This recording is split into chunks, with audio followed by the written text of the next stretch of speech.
Shalom, shalom, peuple de Dieu, to pesibilon sous merci, na cadre ya émission na biso ya lelo, ya où passeras-tu ton éternité, émission na biso, oyo tolandaka na chaîne na biso, chaîne de référence, chaîne chrétienne, radio télé Dieu est amour, émission na biso ya où passeras-tu ton éternité, émission o epesama toujours na révérend pasteur Nela, il y a République démocratique du Congo, puis Mokambi à église évangile éternel. Vraiment, ce qui a été Nzambe à Pambolayo, yo mutu ozana ligne, na émission oyo, bien que ça fait au moins, ça fait longtemps, tout le qui soutient na cadre, il y a émission oyo, mais aujourd'hui, Dieu nous a fait grâce à permettre encore tous les encore pour édifier banana Nzambe, pour préparer le peuple de Dieu na enlèvement, parce que que nous sommes les citoyens du ciel. Donc moi voyage, moi pèlerinage, nous sommes pour un temps seulement sur cette terre, alors nous ne pouvons pas yakobo sana et si katoko kende un jour. Voilà pourquoi, nakati ya émission na biso, ya où passeras-tu ton éternité, émission o tolinga mingi ko préparer ba na Nzambe, toyebaka que un jour, tozaba le kinzela, toke na biso.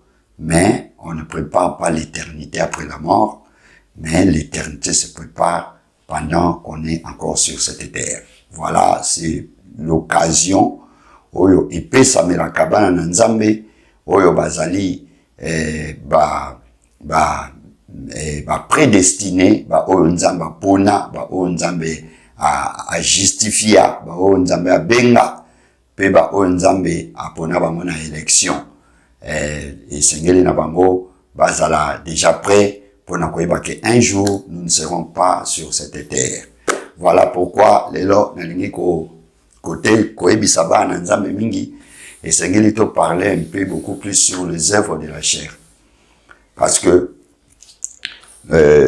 misala ya nzoto ekokangela batu banzela ebele misala ya nzoto oyo totangana na 1 Corinthiens bon tozana Galates 5:16 la Bible dit je dis donc marchez selon l'esprit et vous n'accomplirez pas les désirs de la chair car la chair a des désirs contraires à ceux de l'esprit, et l'esprit en a des contraires à ceux de la chair.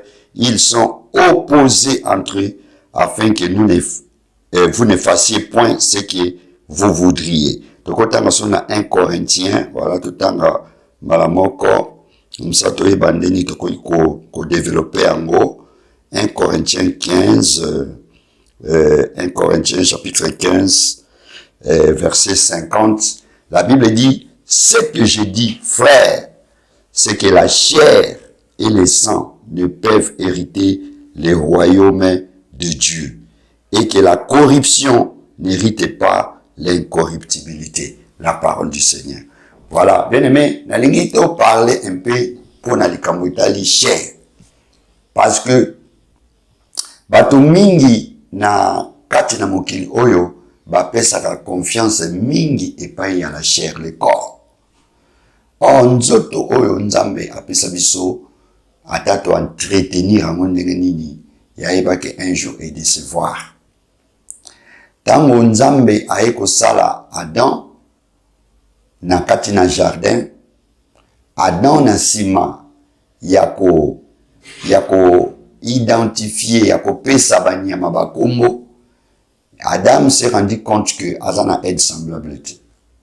Alors, Dieu, comme à son le cœur, a compris que Adam a besoin, Azana peine aide semblable. Voilà pourquoi Dieu a tiré Nakatina os, il y a Adam pour être abimisa, Ève, qui est la femme.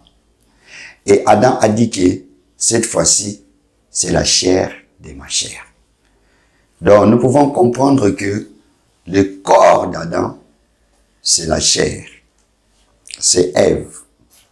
Donc, Ève, c'est le corps d'Adam. Alors, comme le serpent, Azaki n'a besoin, il y a qu'à tenter Adam, comme esprit, il ne pouvait pas. Mais lorsque, il faut tirer, na côte naïe, na nzoto naïe, pour pas bimisa la femme qui est la chair d'Adam.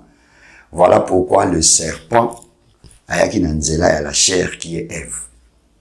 Donc, nanzela ya nzoto, yaya tofungola kaba porte ebele. Parce que si les diables, Satan, ou les démons, balingi basa la demeure, yaya baoya n'esprit na oti, bakoya na, bakobanda d'abord na chair. Si tu as l'esprit de Dieu, donc, le serpent, à cause d'un pouvoir wanati, le serpent a profité qui na Ève, parce que Ève, c'est la chair. Voilà pourquoi, na lingi kolobake, toke ba mingi na ba posa ya nzoto. Balobi désir ya chair, et ça va opposer na désir de l'esprit. Donc, et sengeli na biso bana na nzambe, tole ba kotambola mingi na ba posa ya nzoto ti. De tolobaka nzoto o e déceva bato ebele yaya. Nzoto so eboye boyi. Tomona bato musukutu batia ba produit e beta bango ba cancer. Ata balobi batia ba produit nzoto so ke eboye boyi. Otela souti. Bato batia elike pa ya nzoto yaya ba regreta. Bato bapesa confiance na nzoto oyo yaya ba regreta. Nzoto ekoki kobela, nzoto ekoki koboya nango kotelema. Nzoto ekoki kokoto na ba situation moko ya passe. Nzoto oyo. Voilà. Mais nous, même les enfants de Dieu, tilelo, baza komi pesa mingi na ba posa ya nzoto. Hein? Na ba désir charnel. Balingi biloko ya mokili. Moto alingi alata. Moto alingi alata ndenge bato ya mokili bakolata. Non, biso to abana na nzambe. Toza na lolenge na biso to kozala. Toza pe na ba lolenge na biso to koki ko vivre, bien aimé. Yango lelo na lingi na beta mo sete na likambo tali désir ya nzoto. Ya yango ekokangela bato ebele nzela ya lola. Ebele bakokota lola te pona bilulela. Pona ba posa ya nzoto oya ya ba posa nzoto ekomamiso nulle part. Remarquez na Genèse 3, on remonte que tango nzambe aye koluka bango parce que baye kolia mbuma, Dieu a s'intéressé qui na FT parce que c'est la chair. Dieu a s'intéressé qui na Adam qui est l'esprit. Dieu ne leur a pas demandé Adam où êtes-vous? Mais Nzambe a tunaki Adam où es-tu? Parce que l'Adam c'est l'esprit qui était dans le corps. Job a dit en réalité dans l'homme c'est l'esprit. Or l'esprit qui était dans ce corps-là, c'était le premier Adam, l'homme que Dieu avait créé et formé. Voilà pourquoi Dieu avait besoin de l'esprit. Il causait avec Adam. Dieu n'a pas besoin de la chair. Nzambaza n'a besoin de misala wanate oya nzoto. Voilà pourquoi je vais dire à quelqu'un, si un prédicateur ne fait que nourrir ta chair, yaya ibake azomemo na liwa. Si un prédicateur, il ne prêche que la chair, la chair, la chair, sachez-le qu'il ne t'aime pas. Mais un prédicateur qui est averti, quand il est devant la chair pour prêcher la parole de Dieu, yaya, atako memayo, n'a pas makambo misusa mokili. Mais fin de fin, il faut aller l'accès au royaume. La Bible dit dans 1 Corinthiens 15, 50, la chair et le sang n'hériteront pas le royaume. Donc, na kati na vie ya mwana nzambe yaya, koluka kate omi pesaka, mingi na biloko ya nzoto, na ba makambo ya nzoto, komi ko s'intéresse ka mingi te na ba mateyo etali kaka biloko ya mokili, ba prospérité. La Bible dit c'est celui qui est né de la chair et chair. Mais celui qui est né de l'esprit et esprit. Romains chapitre 8, yaya otala. Biso bana na nzambe futo linga mingi les choses d'en haut. Romains 8, 13. La Bible dit, Si vous vivez selon la chair, vous mourrez. Mais si par l'esprit, vous faites mourir les actions du corps, vous vivrez. Il y a surtout vivre selon la chair et kufa. Ici, on parle de la mort éternelle. Soto kangami kaka na makambo nzoto, tolingi kaka tozala malamu, tolinga voilà pourquoi ils ont ben de la biso ba jalousie, ils ont ben de la biso ba querelle, ils ont ben de la biso mitema mabe, même na kati na ba église, na kati na ba famille, partout. Pourquoi? Parce que tolingi mingi nzoto. Tolingi qu'on marche selon les désirs de la chair. Il y a désir de la chair. Ils allaient porter d'entrée mon bimba et diable et Satan.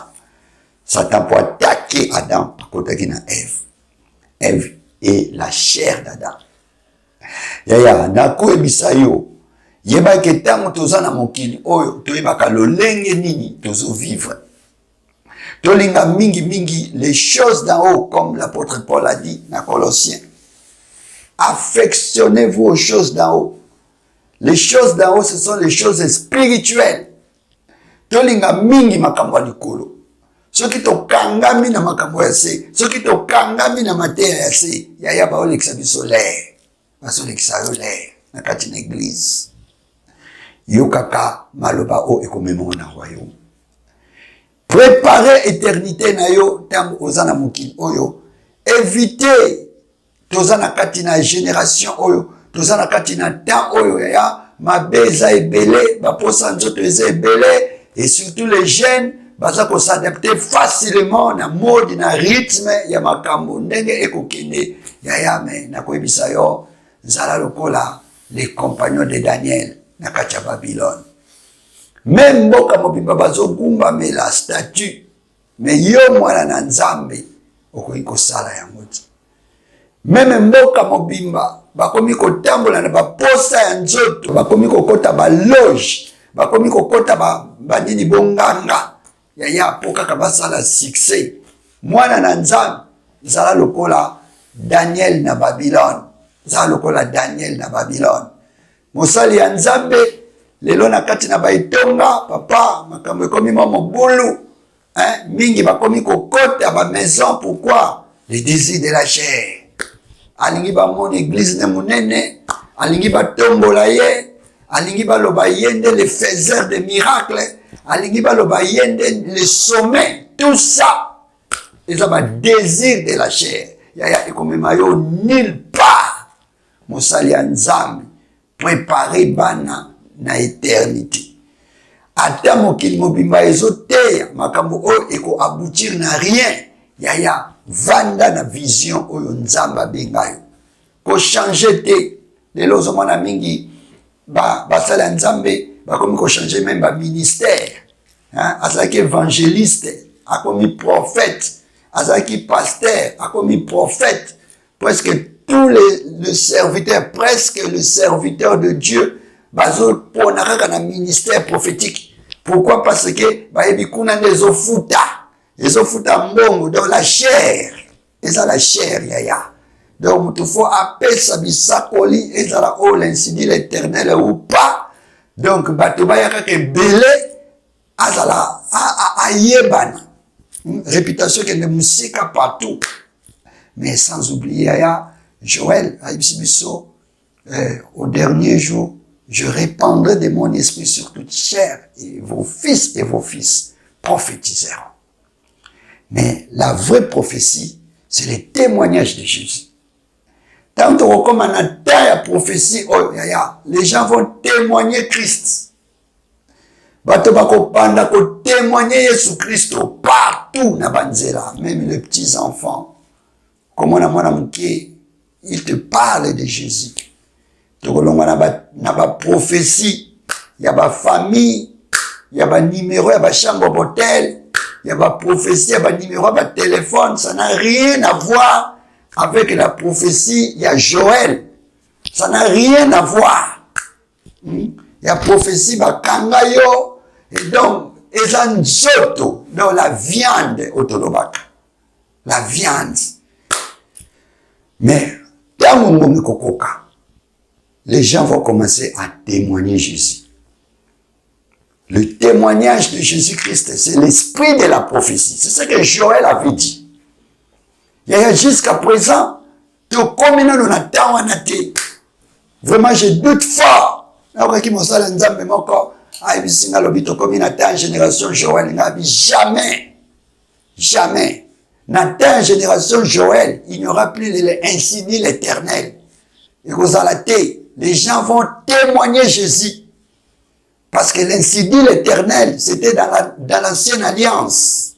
Dans l'hébreu, Nzambe, alobaka na basakol, mais cette fois-ci, akoloba, na fils. Hein? Et puis nous sommes un sacerdoce royal. Nous sommes un sacerdoce royal. Nous sommes oints par Dieu.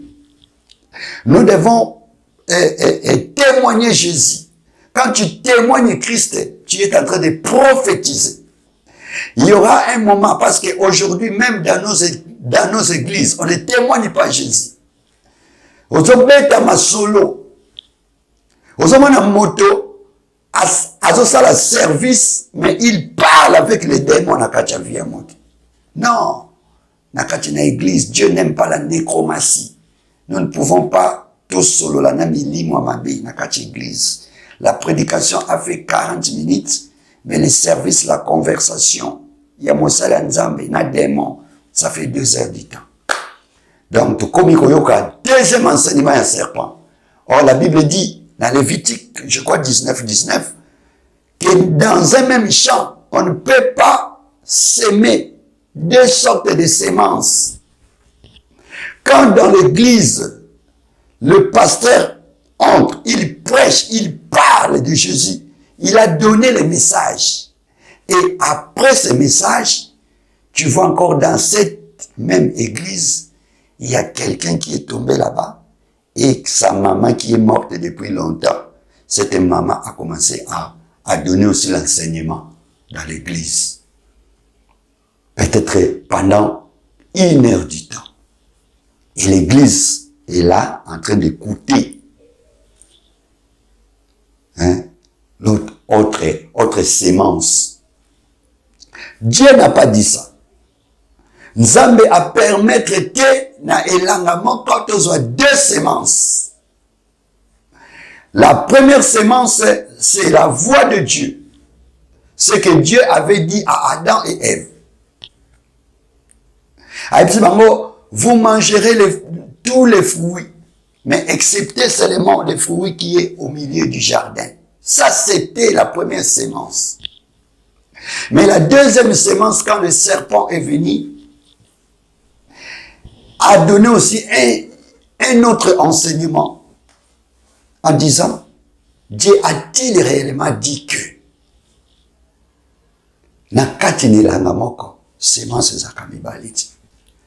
quand la parole est prêchée, après la parole, les démons ne peuvent plus parler dans l'église. Les démons n'ont rien à dire dans l'église. Dieu nous a donné le pouvoir de les chasser directement. On ne peut pas avoir 45 minutes, 50 minutes seulement. On est là assis pour écouter sa maman qui était morte, qui est morte depuis longtemps.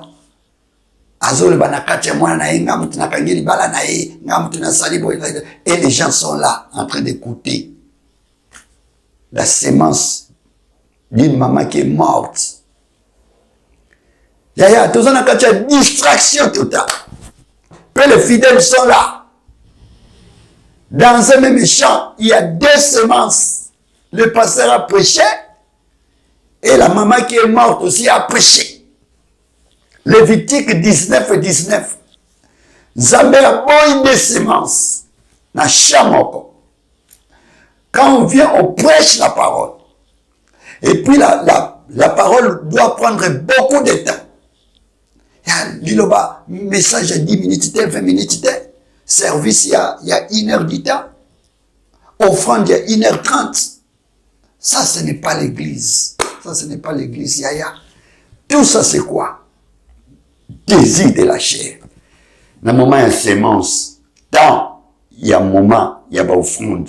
Et l'équipe a une prédication de midi. Alléluia. Pourquoi? Parce que Batu bana posa ya nzoto. Ya posa ya nzoto komema yo na enfer. Posa ya nzoto komema yo nulle part. Tokota na kati ya génération Joël. To témoigner Christ. La prophétie par excellence. Te témoigner Jésus. Il est vivant. Il est le véritable Dieu. Te tombola est partout ici katokozal. Il est le Dieu véritable. Alléluia. Galates. Ce sont la Galates. Galates 5. Yoka, Galates 5. Qu'est-ce que la Bible dit? Galates 5, 16. Tokita Mouké, Bible lobby, car la chair a des désirs contraires à ceux de l'esprit. Yaya, somo salenza te akokaka nzoto. Yaya, okoyina makambo likolo. Désir de la chair, et ça contraire na désir de l'esprit. Ya moment na kanaba église wana soko ye otei bango royaume, osali campagne ya royaume, église wana ba oyati. Ba oyate. C'est la bango ka temki la destruction des chaînes. La destruction des liens des familles. Pour message wana nyosa nzoto. Ya nzoto na nzoto. Bando ko banda chiko sisa séminaire wana ote ya nzoto. Bando beta masolo ya bakoko, masolo tout dans la chair. Pourquoi bakoya mingi? Parce que au message ici bango nango ezaka opposé. Sotei bango makama royaume ba oyati. Voilà pourquoi nazo bisaba na nzambe so motei papa na bina molimo. A message simno nzoto alingi binote. Alingi binote. Pobo olinga mamba likoloti. Or nous sommes les citoyens du ciel. Il faut toyer bande mamba likolo. Tant aux voyages aux de Belgique, aux de Canada, aux de Turquie, il faut voir quand même information à Mokawana ou Yozuki. Comme nous sommes les oiseaux du ciel. Faut to mata. Faut to kende na Mokawana. Il faut to yoka. To salaka préparer. To préparer kozonga yaya. Préparer kozonga na yo yaya. To komi na ta o esengeli ni banzambe te yama. Esengeli to bima na ba posa ya nzoto oya ya posa nzoto e bima bato na makambo ebele balobeza ka opposé à ceux de l'esprit. Et l'esprit en a des contraires à ceux de la chair. Ils sont opposés entre eux afin qu'ils ne fassiez point ce que vous voudriez. D'ailleurs, ekokatala moto alingi makambo likolo alinga makambo sete. Moto alingi makambo se akolinga mama royaume te. Alinga te. A préféré na ye apesa ta $1000 pour batia le boko azo promotion na musala. Wana akosalela yango parce que eza nzoto. Ya za viande, Mais makambo eza ya molimo, makambo ekokoti na kati ya bokonzi likolo akokota te. Pourquoi? Parce que le pasteur là, le prédicateur là, l'homme de Dieu là, azali envoyé à diable à écouter à yoka makama mokili. Si tu aimes trop la chair, tu resteras sur cette terre. Soko lingi nzoto utika na mokili. Bao ba lingi makamba likolo, ce sont te oyo bakozala enlever na mokolo yango. Yoka ba désir. Les œuvres de la chair sont manifestes, ce sont l'impudicité. L'impudicité, l'impureté, à sa propreté, à sa débauche, à sa kinumba, la dissolution. Baza batumoko clarté, hein? Ce qui message oyo et vandi na kati na vie à motoya, okomona ye l'impureté, la dissolution, l'idolâtrie, hein? Le désir charnel. Et ça idolâtrie. Désir ya mbongo. Désir ya biloka mokili. Désir ya ba matanga, ya ba bar. Donc muto linga bar koleka église. C'est pas normal. C'est pas normal yaya. Donc, depuis, il y a un mokili na côté église. Mais alinga ba, alinga masanga. Nzoto na nzoto. Alingi corps. Yaya. Aucune affaire.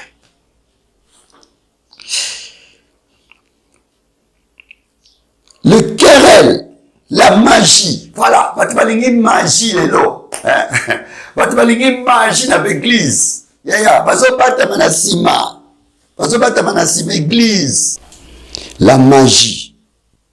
Donc, biso, bana na nzambe mingi balingi magie. Mais bazo profiter. Nasima ko bomba maneti l'église. Ozo mona ke makambo esa mana église esa magie. Mais le kolo zana mona makila. Au mona yopo vandika wana. O sala semblant batu ba mona neti yo sambela kame yo moko ebike place ngana kendaka esa ka magie. Yaya, on ne se moque pas de Dieu. Totali na kati na ba Facebook. Tomoni bato mosala nzambe azo sukola bato na kati église. Yaya. Mosala nzambe azo pambola bato na lokolo. Azo lokolo tio na mutu. Yaya. Mais bato boke ne sika wana. Pourquoi? Parce que makila ya bafricain. Et makila bondoki. Et ça makila elingi kisi. Voilà pourquoi. Ozomona bana na nzambe bele. Bako rate royaume. Pona ba sentiment yaya. Nalobaka kaba mutuka na yo, kaba mbongo, kaba nyonso, mais ko kaba âme na yo ti. Ko kaba âme na yo ti. La magie. Eza ba posa ya nzoto. Mutalingi kaka zwa kaka lelo. Yaya. Mutalingi kaka nzamba salele kaka lelo. Motolia ya église. Pote aluka Yesu, aluka vina ye, comportement changé. Atika ba habitude ya mabe non mutazo ya pona ba problème na ye bolingo ezate panzambe ba problème ngwezani viande nzoto soko tuni problème nezani oyo akaka onga ibo jamais akoya ibisa oki abi papa na besoin que vie spirituelle na ngai marche chrétienne na ngai change jamais ako changer jamais l'église pona bongo. Okomona jamais bandumba ya molimo wana ki ona longwe et église wana pour vie à sanctification jamais.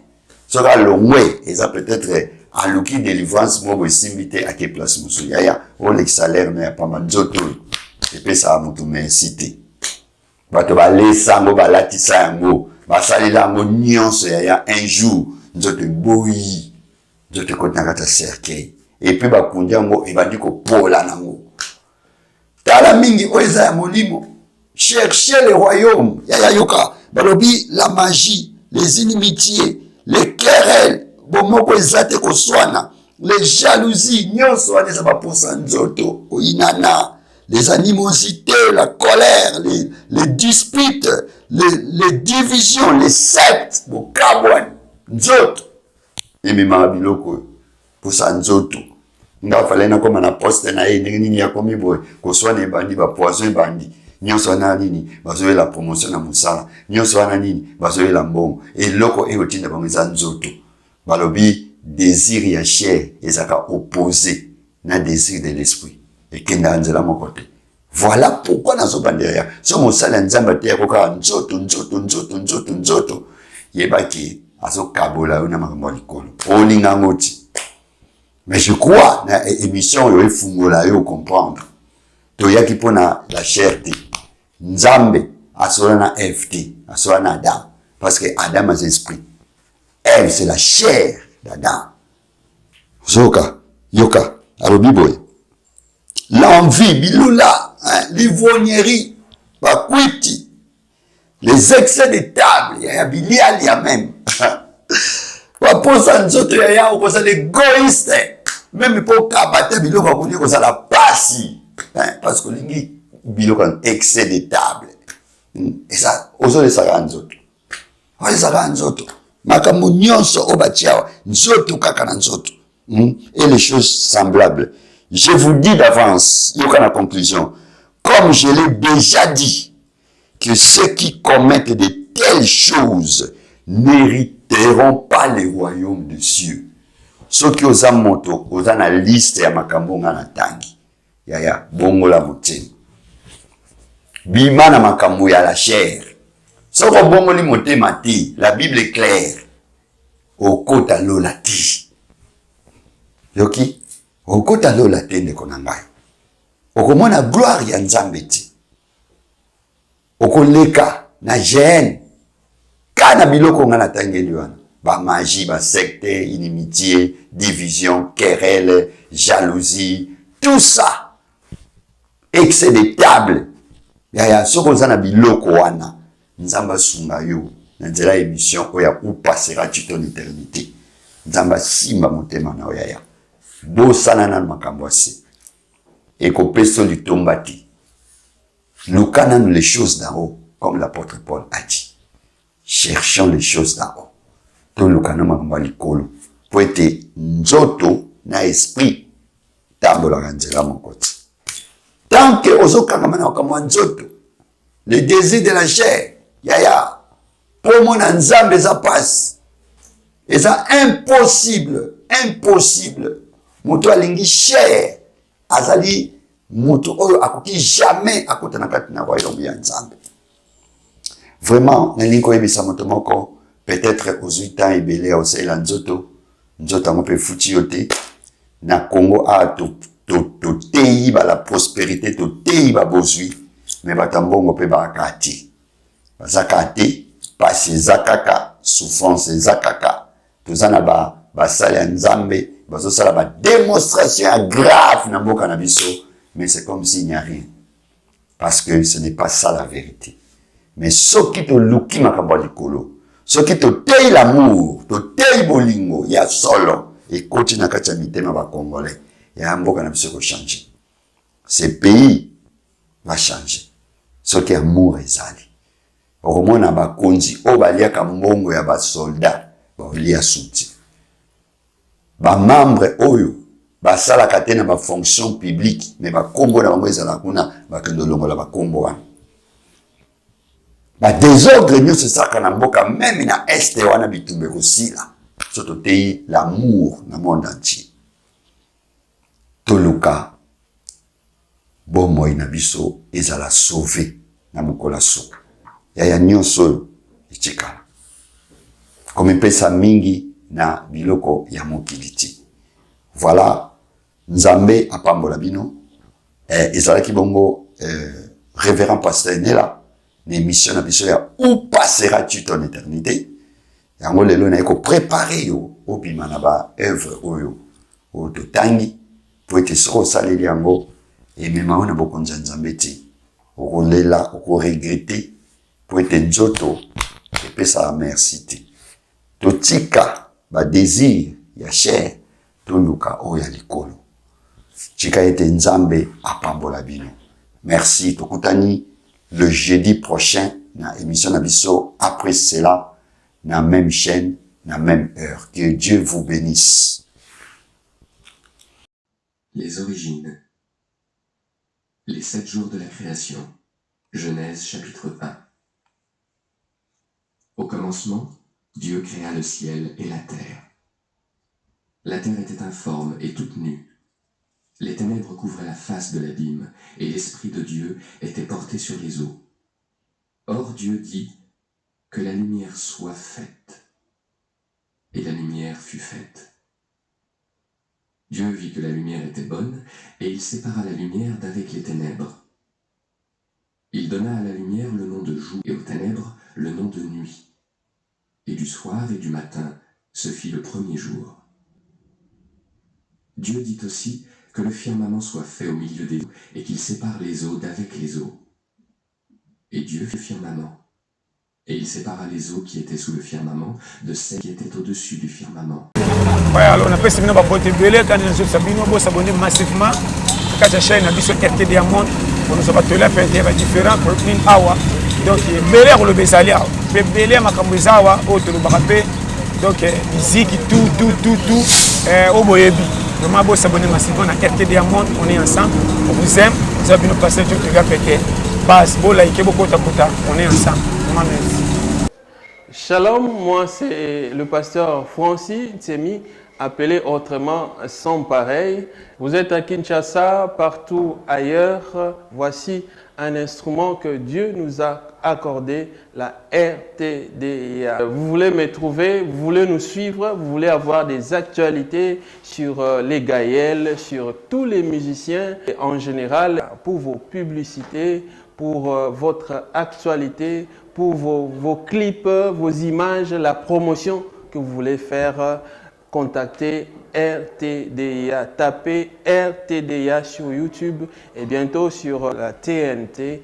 Vous serez bénis, comblés et restez branchés, restez connectés sur RTDIA. Shalom la grande famille, c'est votre humble serviteur, apôtre Basile Mukengwa Béni. Vraiment, cette fois-ci, Tozupe Abisso adresse en tant que Bananzame. Nazo recommandé yo chaîne Oyo RTDA.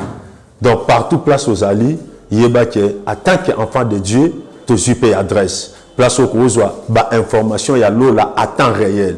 Place à tous en a problème, à tous en difficulté, on a besoin au calendrier de l'Éternel, on a besoin au bac ça implique na foi na yo adresse na biso yango yo RTDA. Alors partout place aux alliés, ben ça baba mekako s'abonner et belé. Toujours fonctionner 24 heures sur 24. Au côté la biso na R News sur YouTube, sur kako fungoli au Betika RTDA au Jubiso directement. Nzambe apambo la chaîne, Nzambe apambo la équipe technique. Alors on a béni peuple de Dieu, il y a monde entier, tout s'abonner na RTDA et le Seigneur ne manquera jamais à nous bénir. Que mon Dieu vous bénisse.